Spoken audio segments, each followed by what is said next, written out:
Welcome to The Explainer. Today, we're going to talk about something huge, how artificial intelligence is poised to completely reinvent one of the places we all know best, the classroom.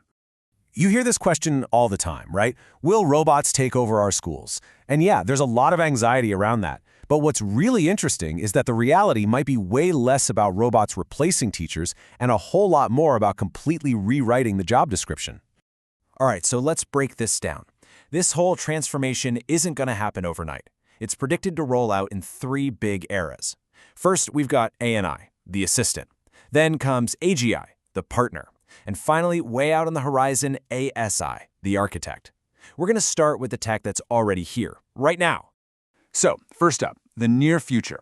We're talking about the era of the AI assistant, which is powered by what's called artificial narrow intelligence, or ANI. This is basically the AI we're all getting used to. Think of tools that are really good at one specific thing, like all the generative AI that's exploded recently. Now, before you start thinking about massive, immediate job losses, there's a really crucial point here.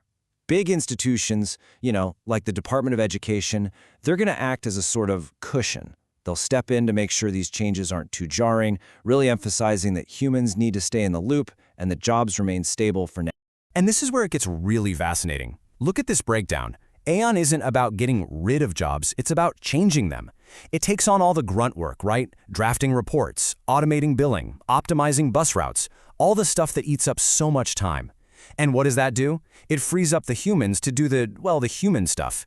Teachers get more actual face time with kids. Principals can stop wrestling with spreadsheets and start focusing on the big picture, the school's vision. So, the big takeaway for this era? The human role totally shifts.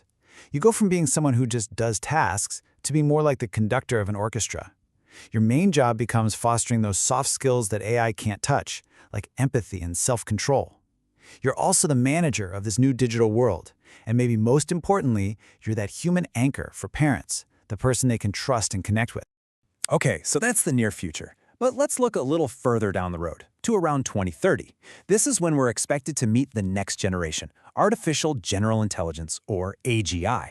And this is a whole different ballgame. We're talking about an AI that can think and reason kind of like a human. This is where things get wild. Just look at this split. It's a huge shift.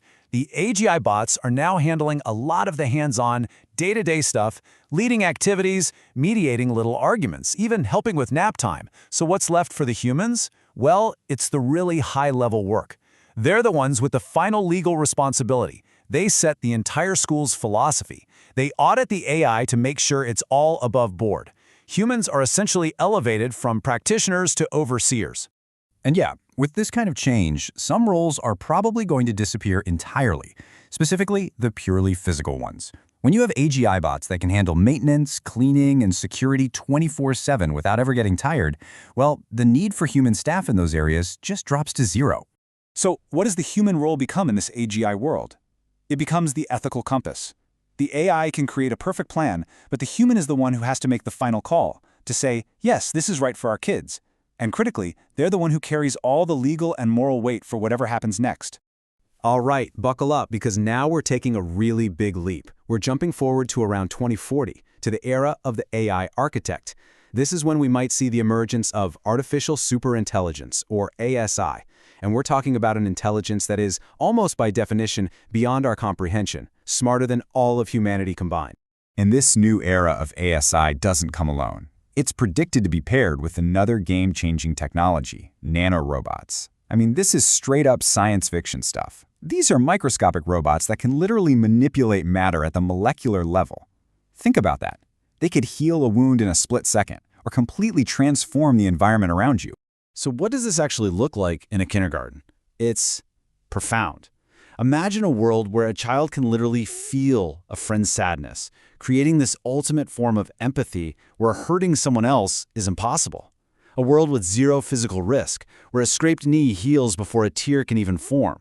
The classroom walls themselves could melt away and become a jungle or the surface of Mars. Just by thinking about it, the world becomes pure imagination. In a world like that, a world of technological perfection, what is there left for a human to do? The role shifts one last time into something almost spiritual. The human becomes the keeper of the flame, a storyteller, The one who remembers and passes on our messy, beautiful, imperfect human history and culture. So let's step back and look at the big picture. What does this all mean for us, for our role in the world? Across all three of these eras, there's a really clear pattern, right? We're consistently moving away from doing things, first physical labor, then administrative, then even intellectual, and moving towards something more fundamental, more defining. It's captured perfectly in this idea. The whole purpose of our work is going to shift. As AI gets better and better at handling the how to teach math, how to manage the school, our entire value, our whole purpose, comes from defining the why. Why are we teaching this? What are our goals? What are the ethics that guide us? We become the source of purpose. And that leaves us with one final, really deep question to chew on. When technology can create a perfect, safe, and optimized world, what value will we place on being imperfectly human? It's a fascinating thought. Maybe, just maybe, our most important job in the future will be to teach the next generation about the beauty of our own flaws, our struggles, and what it truly means to be human.